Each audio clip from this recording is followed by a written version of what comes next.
Hai semuanya, hari ini aku buat masakan dari olahan kerongkongan ayam yang enak dan juga simpel. Langkah pertama, siapkan 400 gram kerongkongan ayam. Ini dipotong-potong lalu direbus, jangan terlalu lama, cukup hanya 3 menit saja. Jadi menghilangkan darahnya. Setelah itu untuk bumbu yang dihaluskan, di sini ada bawang merah, terus ada jahe, kunyit, cabai merah keriting, kemiri, dan juga bawang putih. Ini semua nanti akan dihaluskan.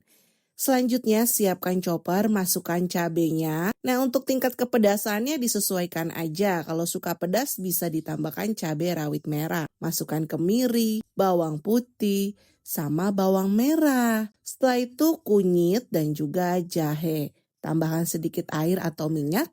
Setelah itu kita haluskan, hasilnya seperti ini.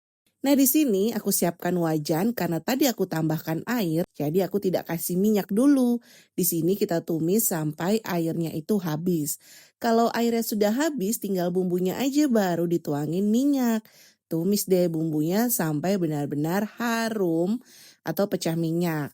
Tambahkan serai, daun salam, daun jeruk, dan juga lengkoas. Selanjutnya ini kita masak lagi sampai bumbu daun-daunnya itu keluar aromanya. Setelah itu masukkan kerongkongan ayamnya, aduk rata supaya dia itu tercampur semuanya dengan bumbunya. Lalu kita tambahkan sedikit air atau secukupnya aja. Untuk bumbunya aku kasih garam, kaldu bubuk, micin, gula pasir, sama gula merah. Setelah itu aduk rata, masak hingga bumbunya meresap atau airnya berkurang seperti ini. Nah ini tuh udah mateng teman-teman, koreksi rasa. Hasilnya olahan kerongkong ayamnya sudah jadi. Ini tuh rasanya pedes, manis, gurih, dimakan pakai nasi pun enak, dijadikan ide jualan pun bisa. Selesai sudah resep dari Dapur Ibu Acep. Terima kasih sudah menonton dan selamat mencoba.